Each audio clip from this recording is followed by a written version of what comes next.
మీకు జిమ్కి వెళ్ళాలని ఉందా కానీ టైం కుదరట్లేదా? అయితే హోంవర్క్ చేయండి సరిపోతుంది. కానీ ఎలా చేయాలో తెలీదా? నేనున్నా మీకు హోంవర్క్ కోర్స్ చెప్పడానికి. అయితే ముందుగా నా అకౌంట్ని ఫాలో కొట్టండి. ఇంకా వర్కౌట్ విషయానికి వస్తే ఈరోజు మనం చెస్ట్ వర్కౌట్ చేద్దాం.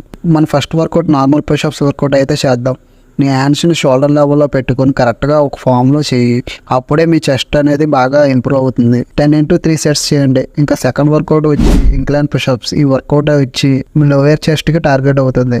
ఇలా వీడియోలో చూసినట్టు చేయండి. ఏదైనా స్టూల్ ఆర్ బెంచ్తో కూడా చేయొచ్చు. ఇవి కూడా 10 into 3 సెట్స్ చేయండి. ఇంకా థర్డ్ వర్కౌట్ వచ్చి డిక్లైన్ పుషప్స్. ఇవి కూడా 10 into 3 సెట్స్ చేయండి. ఈ వర్కౌట్ అప్పర్ చెస్ట్ టార్గెట్ చేస్తుంది. ఇంకా మన లాస్ట్ వర్కౌట్ డైమండ్ పుషప్స్. ఈ వర్కౌట్ మన ఇన్నర్ చెస్ట్ టార్గెట్ అవుద్ది. చెస్ట్ మధ్యలో ఒక లైన్ ఫామ్ అవుతుంది.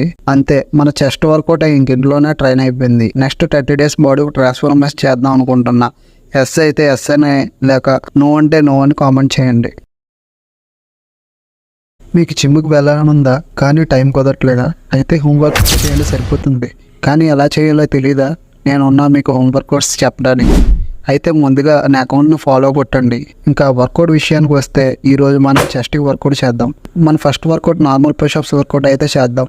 నీ హ్యాండ్స్ని షోల్డర్ లెవెల్లో పెట్టుకొని కరెక్ట్గా ఒక ఫామ్లో చేయి. అప్పుడే మీ చెస్ట్ అనేది బాగా ఇంప్రూవ్ అవుతుంది. 10 into 3 సెట్స్ చేయండి. ఇంకా సెకండ్ వర్కౌట్ వచ్చి ఇంక్లైన్ పుషప్స్. ఈ వర్కౌట్ వచ్చి మీ లోయర్ చెస్ట్కి టార్గెట్ అవుతుంది. ఇలా వీడియోలో చూసినట్టు చేయండి. ఏదైనా స్టూల్ ఆర్ బెంచ్తో కూడా చేయొచ్చు. ఇవి కూడా 10 into 3 సెట్స్ చేయండి. ఇంకా థర్డ్ వర్కౌట్ వచ్చి డిక్లైన్ పుషప్స్. ఇవి కూడా 10 into 3 సెట్స్ చేయండి. ఈ వర్కౌట్ అప్పర్ చెస్ట్ టార్గెట్ చేస్తుంది. ఇంకా మన లాస్ట్ వర్కౌట్ డైమండ్ పుషప్స్. ఈ వర్కౌట్ మన ఇన్నర్ చెస్ట్ టార్గెట్ అవుద్ది. చెస్ట్ మధ్యలో ఒక లైన్ ఫామ్ అవుతుంది. అంతే, మన చెస్ట్ వర్కౌట్ ఇంట్లోనే ట్రైన్ అయిపోయింది. నెక్స్ట్ 30 days బాడీ ట్రాన్స్ఫార్మేషన్ చేద్దాం అనుకుంటున్నా. ఎస్ అయితే ఎస్ అని, లేక నో అంటే నో అని కామెంట్